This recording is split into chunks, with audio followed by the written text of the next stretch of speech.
Welcome back. You're listening to the panel discussion, Modernizing Federal Networks, sponsored by CenturyLink on Federal News Network. I'm your host, Jason Miller. My guests today are Alan Hill, the Director of the Office of Telecommunications at the General Services Administration, Howard Spira, the Chief Information Officer at the Export and Import Bank, Ches Sigavananam, the Chief Enterprise Architect at the National Science Foundation, and Zain Ahmed, the Vice President and General Manager for Civilian Sales at CenturyLink. Last segment, we talked a lot about TIC 3.0. A couple of you brought it up as we talked about this as a service model. TIC 3.0 is really there's a lot of hope there from a lot of agencies because earlier versions of the Trusted Internet Connection or TIC, really what I called it was an albatross around agencies' necks when it became, when it stopped them or really made it harder, if you will, to move to the cloud. So Ches, let's lead us off with some comments around why the move to 3.0 is so exciting.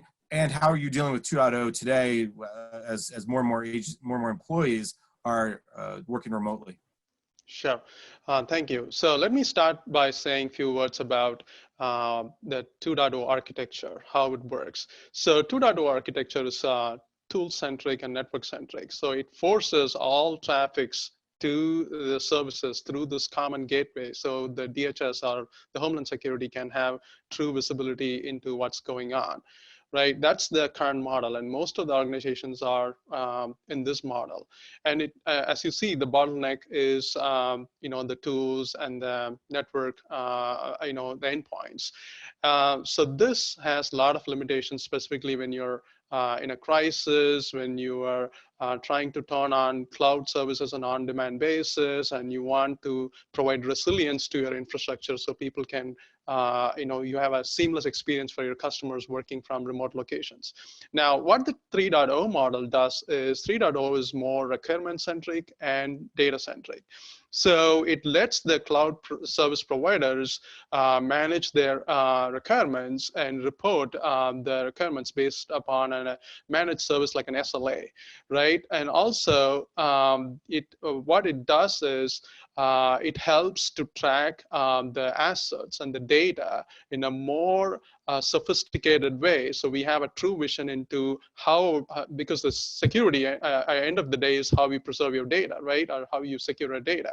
So, and then track your assets. For example, the TIC 3.0 brings capabilities such as like geofencing. Like, you can track assets that are leaving certain boundaries, and then you can automatically take control of it and turning them off, right? So you have all these cool capabilities brought into it, and it's more device-centric. And also, today we are seeing more and more software as a service in the cloud. So you want to take advantage of these platforms and services and building your own infrastructure in the cloud.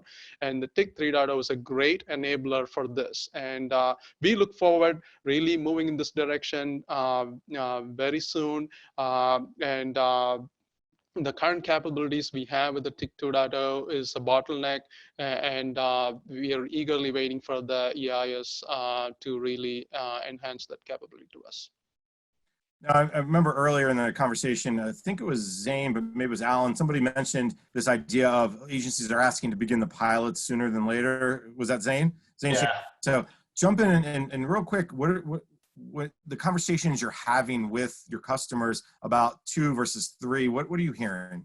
So as the network is evolving, you're seeing more usage of cloud, and as well as kind of branch offices not wanting to access data that might not be in the data centers itself. So multiple data streams, as Ches was saying, it's a data-centric approach. There's 4 main cases that apply to TIC 3, in my mind, that apply to TIC 3.0. One being the cloud. How do you connect to different cloud providers without going through your data centers and hairpinning your traffic back? Second being your remote users. How are they connecting? And that could be mobility as well. Third being your branch offices. How are they going to go connect? And lastly, it's the old TIC 2.2 methodology of how you connect back into the data centers and doing all that securely. So we created our own product around it. And it's all, majority of it is cloud-based, so it scales better and can be adapted to different environments. We were having conversations with multiple agencies early on around, let's go do a pilot with this, and majority of this conversation takes place at the Chief Information Security Officer level to understand the threat level or risk level that they can accept at that point and built into their overall architecture and what is acceptable and what's not acceptable. And it rapidly evolved given how more and more users are going to their homes and working from there, and the load it is putting back onto the either MTIPS architecture that's existing today or the old TIC architecture that the agencies themselves are running. So our agencies are coming to us saying, hey, let's go actually go put it into production, because we don't have the capacity of VPN connections to be coming in, even VPN concentrators to be able to handle the load that's coming our way. Supply chain is really challenged there to provide VPN concentrator in the time they need and get it installed, get all the certification done. So having a TIC 3.0 cloud-based approach is really paying benefits for us around how we're looking at it and deploying it for our customers. All right, Alan, you hear that? They're excited. They want to move quicker. What are you guys doing from GSA's perspective? How are you working with the Homeland Security Department to get this 3.0 approach really up and running much more quickly now? So thank you, Jason. We're at GSA, our security experts are working side by side with the Cyber and Infrastructure Security Agency, CISA. And we're educating all the agencies in industry on having webinars, educating them on how TIC 3.0 guidance is, helping them understand what can or can't be done. On top of that, we're taking the use cases that are being developed, we're bringing it back into our industry partners and allowing them to develop the types of solutions that can be offered out for it to be as a service or components and stuff to be able to be bought and added into their infrastructure. I think the most key important thing is that we're focusing on the use cases and what Zane talked about, but we're also looking at the use cases associated with mobility and also zero trust and bringing those in and making sure that we have a robust so that people can get their infrastructure shifted from traditional stovepipe to more agile type infrastructure that is more fluent and be able to provide the type of connections for the applications to the cloud.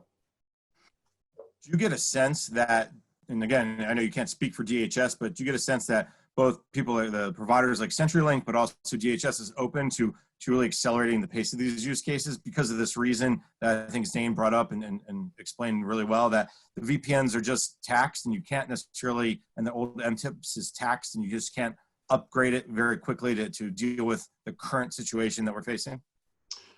Yes, absolutely. CISA working with us, we're tag team. There's a lot of agencies that have a lot of ideas on how the TIC 3.0 can help meet their security needs and bring those use cases back and how they can be provided in terms of solutions to them. I want to continue the conversation around security, but I think there's a broader conversation we can have too, and that's where I want to bring Howard in from the Export-Import Bank. Howard, security is one of those challenges when we talk about network modernization, but there's others too. What are you seeing, or what are you, if you will, concerned about or trying to keep in the front of your mind as you guys continue to upgrade and transform your network? Sure. I think as we focus on this, there are two areas that come to mind that we're very focused on. One is with these sophisticated tools, it's amazing what a talented individual can do. And so basically a smaller staff can do more. But what we're seeing is the talent level that we need in that fewer staff has a very, very high bar. And so our ability to ensure that we continue to be able to attract very talented network engineering and infrastructure engineering staff who have, like I said, tremendous capability with what they can do.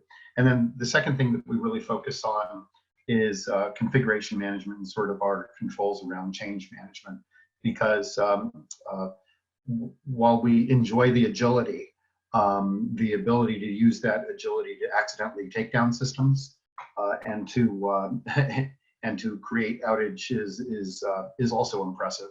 And so our focus on configuration management which is also very related to security, and that we've got a good control process that complements and works with the agility that we want, is another area of focus. But Zane, and I got to bring you into this, I'm going to put you on the spot here.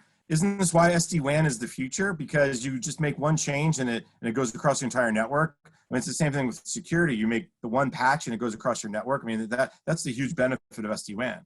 It does, and what Howard was talking about, having the workforce in-house versus having the expertise as a service kind of model, where we go in and take over and manage the entire network end to end, and making sure security is loaded into it, actually built into it rather than bolted on, is the approach that we're taking with a lot of agencies working with us in collaboration with GSA and OMB, to really look at innovative ways of going at the problem itself, because everybody has the same problem. I need more, I don't have enough budget, how do I get there?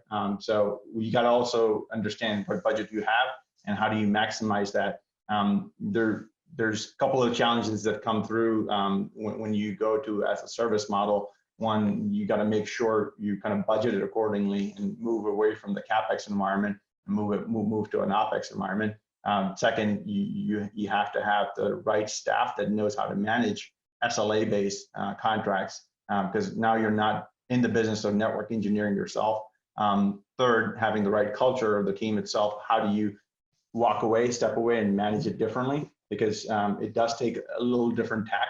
But SD-WAN and NFV, TIC 3.0 are all good examples of technologies that are there. And how do you rapidly evolve to get these services working for you? We have about a minute or so left. Let me just ask Ches real quick, some of the benefits, the balancing act that NSF has to do between the network modernization, the security, the new capabilities. How do you guys ensure you have that right balance? So what we do at the foundation is, so we have a robust change management process. So when we initiate a concept like this, we bring security much ahead of time. Like, we bring them and we make them involved in the process. We design the architecture and we start the conversation. Security is part of the story here. So that helps them to really, assess, from the FISMA perspective, from the audit perspective, from the DHS perspective, look at all that thing, and then, design a process that best works for NSF. Even, some of the use cases we are trying to put a pitch for the TIC 3.0 experiment, they are involved much ahead of time, and they are part of the team helping us prepare these use cases. So cybersecurity is very much integrated. And another reason why we are able to do this is we're also small. We have like 2,500 staff in the agency, even though our budget and the community is so large, but the team is so integrated, and it works great in the foundation, bringing all these things together as part of the change management process. Unfortunately, that's all the time we have for today. This has been a great conversation. So first, let me thank my guests. My guests today were Alan Hill, the Director of the Office of Telecommunications at the General Services Administration, Howard Spira, the Chief Information Officer at the Export and Import Bank, Ches Sivagnanam, the Chief Enterprise Architect at the National Science Foundation, and Zain Ahmed, the Vice President and General Manager for Civilian Sales at CenturyLink. Gentlemen, thank you so much for taking the time. You've been listening to the panel discussion, Modernizing Federal Networks, sponsored by CenturyLink on Federal News Network. I've been your host, Jason Miller. For more on this discussion, visit federalnewsnetwork.com and search CenturyLink.